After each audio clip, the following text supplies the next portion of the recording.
लिख के अपने लोगों को ऐसा तैयार किया है कि हम अपना हक इन्हें किसी भी हालत में नहीं खाने दें।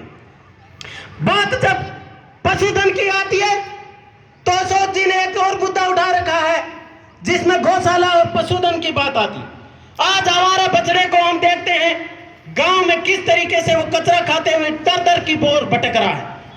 इन नेताओं से हम ये पूछना चाहते हैं, माफी चाहता हूं अशोक जी सर से कि मंच से मैं किसी भी नेता का नाम नहीं लेना चाहता, लेकिन नेताओं से ये जरूर पूछना चाहते हैं कि क्या आपकी औलाद जिसने आपको जन्म दिया है, आपकी औलाद अगर दर दर की ठोकर खाएगी तो आप मंजूर करते हो क्या? फिर यहाँ हमारा बछड़े इस तरह रोडों पे घूम रहे हैं और आपकी गाड़ियों के जब काफिले निकलते हैं तो इन पशुओं के ऐसे टच करके जाते हैं कि आप ये नहीं सोचते कि अगर आपका बेटा विदेश में पढ़ रहा है तो वो उसका माइंड तभी चलता है जब आप फोन करके कहते हो कि बेटा राठी गाय का दूध पीना, तभी दिमाग सही से काम करेगा। शर्म आनी चाहिए आप लोगों को। हमारे बछड़ों की इज्जत करना नहीं सीखते ये लोग, गाड़ियां टच करके चले जाते हैं। कोई पशु अगर मर जाता है गाड़ी टच होके तो भी वो लोग रुकते नहीं, देखते नहीं। लेकिन ये बेजुबान बिना बोलने वाले जानवर है, ये एक ना दिन अपना बदला लेकर रहेगा। आज मैं इस मत से कहता हूं। उसके बाद आती है बात शिक्षा की। आज शिक्षा का जो हालात है वो हमें दयनीय स्थिति में दिख रहा है। हमने यहां पर गांधी जी की फोटो रख रखी है।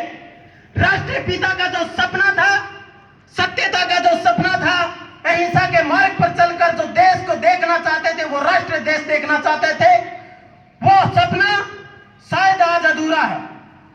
युवाओं को हम देश के रीढ़ की हड्डी मानते, ऐसा हमने सुना है बुजुर्गों से।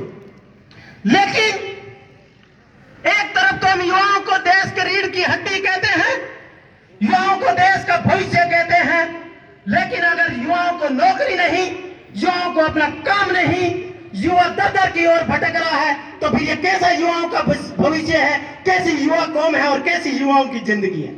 इसलिए गांधी जी का सपना तो आज भी अधूरा रह गया। स्कूलों में जाइए आप, गवर्नमेंट कहती है हमने वहां स्कूल खोल दिए, हमने वहां कॉलेज खोल दिए, लेकिन वो कॉलेज वो स्कूल सिर्फ और कागजों में और बातों में चलते आ रहे हैं। अगर स्कूलों में हम जाकर देखते हैं तो शिक्षक नामात्र संख्या में वो होते हैं। इसलिए आज हम देखते हैं कोटा जैसा शहर शिक्षा का हब बना हुआ है, लेकिन वहां पर भी अगर किसी घर का इकलौता चिराग बुझ जाता है तो वो सिर्फ तानाशाही सरकारों की वजह से बुझता है कि युवाओं को रोजगार ही नहीं मिल रहा है।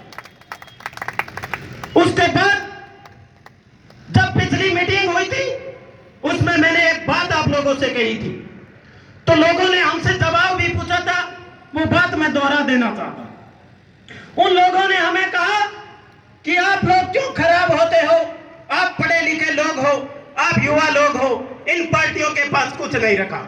हमने कहा हम किसी पार्टी के चक्कर में नहीं जाते, हम समझते हैं, लेकिन अगर जिस दिन अशोक जी चौधरी एक बार ऐसे लिख दे, आप एक शब्द ले आना कि हमें इतनी भीड़ इकट्ठी करनी है, उस दिन हम अशोक जी चौधरी के साथ जाए तो बताना। ये तो कहते हैं जनता है, हमारा भाई है, आपसे आदर पधारिए। हम जहां भीड़ का हिस्सा बनना होते वहां नहीं जाने वाले लोग हैं, इसलिए इसको भीड़ मत मानिए। लोग कहते हैं कि ये तो छोटी सी पार्टी है, शुरुआत इसी शब्द से हुई थी कि छोटी सी पार्टी है, छोटा सा टेंट लगाती है, कभी भी उठकर चले जाएगी। लेकिन हम बार बार कहते हैं और आज फिर कह देते हैं कि हम वो लोग नहीं हैं जो टेंट उठाकर चल देंगे, हम वो लोग हैं जो लोगों का दिल जीतकर दिल पर सच्चाई की वो लकीर खींच देंगे जो जिंदगी लग जाएगी आप मिटा नहीं सकोगे।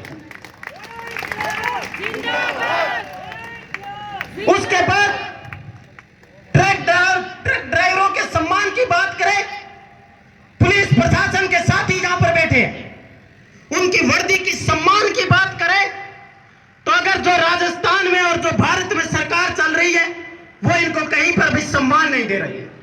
हम चाहते हैं कि अभिनव राजस्थान एक ऐसा राजस्थान बने जिनमें प्रत्येक व्यक्ति को, प्रत्येक वर्ग को, प्रत्येक तबके को सम्मान पूर्वक देखा जाए, क्योंकि राजस्थान तो हमेशा संस्कारों वाला राजस्थान माना जा रहा है। अब सरकारी अफसर हमें कहते हैं कि आप हमारे ऑफिसों के आसपास आके जोर जोर से चिल्ला लगाते हो, हमें दिक्कत होती है। हमें उन लोगों ने कहा कि अगर आपको हमारी आवाज से दिक्कत